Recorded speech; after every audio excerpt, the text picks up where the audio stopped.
Hi friends, we're back with another video for our Santa's Elf School. So I hope you're following along and loving the magical holiday season.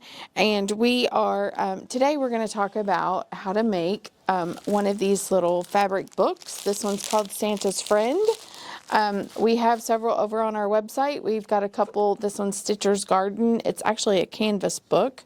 But what we're going to work with today is the sensory material. So it's the Crinkle fabric. It's what makes it kind of make that noise, and that's what all the little ones love as you're reading to them.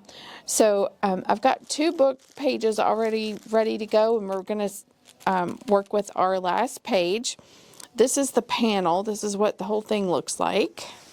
You guys can see that. Okay, so first off, what you have to do is there's one thing I want to show you. Down here at the bottom is printed on the panel are the instructions. So you can't go wrong. You can't lose these instructions. So what I've done is cut out all my pages according to the instructions. You cut along the lines. And I've layered my book pages based on the instructions. This is pages 4 and 5. I'm sorry, 4 and 7 and 5 and 6. And you're going to layer those right sides together. And then I've cut a piece of my Crinkle fabric exactly the same size, and I have my batting that is also exactly the same size. Also going to use a hot hammer today, some clips from GE Designs, and you're going to want to learn to love this purple thing. And I'm also using my Easy Press pen. Oh, one more thing. Also, we have these organizing stickers by G-Easy, which there's 3 pages in each container or each package, and they're numbered 1 through 13, A through M, in a small format and a large format. And then it also has like inches and measurements here. So if you're cutting a 1-inch strip and you need a 1 1/4 and 1 1/2, those are all really close together whenever you think about it or when you see them laying out. So if you use your clips with these stickers, it helps you stay organized with your strips. So what I've done on my clips is I've got an A and a B on my clips, and that's going to be like my start point and my stop point. And I'm going to do that in the middle at the bottom, and I'm going to leave enough room that I can get my hot hammer inside that opening. So I'm going to start here, and I like to start in the middle and then stitch around, and then at the middle at the bottom, because that is going to be like right here on your book, and you're not going to tell that you've started and stopped at any point. Okay, so I'm just going to go along all of my, adding my clips, lining up all my edges, making sure everything is nice and neat. And I like to use the flat part of my clip on the bottom. Just kind of keeps everything nice and steady. And if you keep the bottom towards the bottom, of the table, then you also can see all those marks with your stickers. Oops, it's upside down. Like I said, you just want to keep everything even. Everything should be all the same size. I'm going to finish clipping these, and then we can go to the sewing machine. All right, so now I'm just going to start and stop. We're going to stitch all the way around. I'm using a walking foot with a 1/4 inch foot attached, and I'm going to move my A out of the way.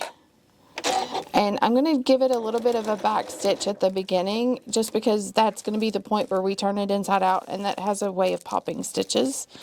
So I'm just going to stitch all the way down.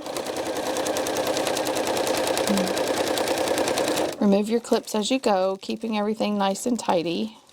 Now, I like to go all the way off the edge, and I'll cut my threads and turn it around and start again. That gives me a nice crisp corner And here in a minute, I'll show you how to do some trimming.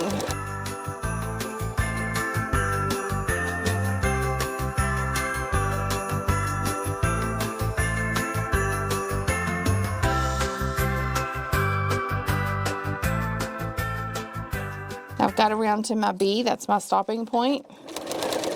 I'm just going to give it another backspace and cut that. So before I turn it, I want to trim my corners. So I will trim this off here in a minute before I turn it inside out. But on your corners, you want to cut across like a 45-degree line, but stay away from your stitches right here, because that is actually the point. You still want to have a little bit of a seam allowance right there. Then I'm going to go from that point and trim it just a tad bit back towards the long edge of each side. And that's going to reduce the bulk. And it's going to lay a lot flatter whenever I turn it inside out. So this is the really important part. So now you've got 4 layers here. You want to open it up to where you're in between the 2 pieces of fabric. Your 2, what you want on the outside. So I'm going to reach in and kind of grab a corner and pull it out through that opening.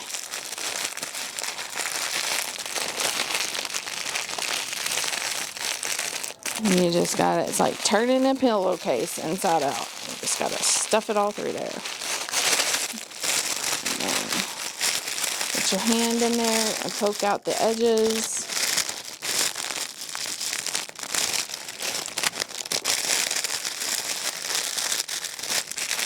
Okay. So now that I got the bulk of it out, I'm going to take my purple thing.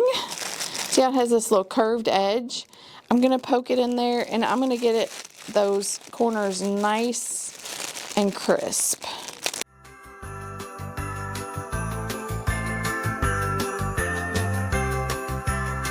And now we'll go over to the ironing board and press it all out. Alright, so now we have everything all pressed out, turned inside out, and all nice and smooth except for this little area right here. This is where we turned it, and it did stretch a little bit because of the pushing and pulling. I'm going to slide my hot hammer inside here. I think I got my opening just a little bit too small, but I can bend the hot hammer around and get it in there.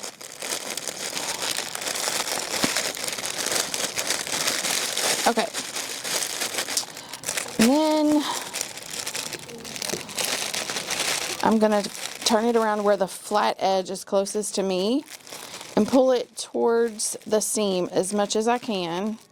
And that's going to be a nice straight flat edge for me to tuck this edge under and press it.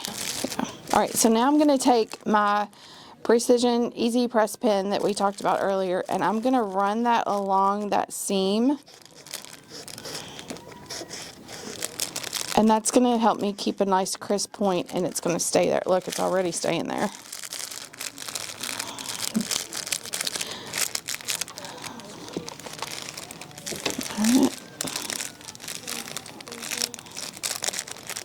Okay, and I'm just going to repeat it for the other side. So now I have a nice clean edge. Oh, let's tuck that back in there. Where all I have to do is top stitch around the edge of, top stitch around here, and then I can put my book together. Okay, so the last step we have to do is lay out our book pages in the proper order.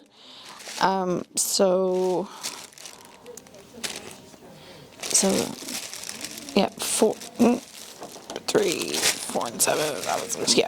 All right, so lay them out in the proper order, and you're going to find the middle here, and that's going to be the spine of your book. I'm going to draw a line, so I'll have a stitch guide. So now I got everything lined up top to bottom, and the outside of the book is going to be just a tad bit bigger. So I'm going to get my book started, and keep in mind you're stitching through there's 12 layers of fabric between your fabric, your batting, and all of your crinkle. So I'm going to knock this up to 3.5 inch stitch length. So, and I'm going to go past the edge of my book just a tad, and then I'm going to end up, I will backspace.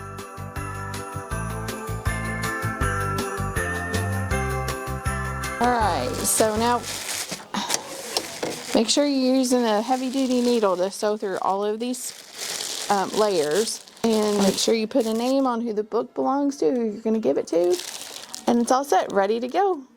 I hope you guys have liked all of our videos. If you want to learn more about what Busy Lady does and how we quilt more and stress less, make sure you subscribe to our channel, and we'll see you soon.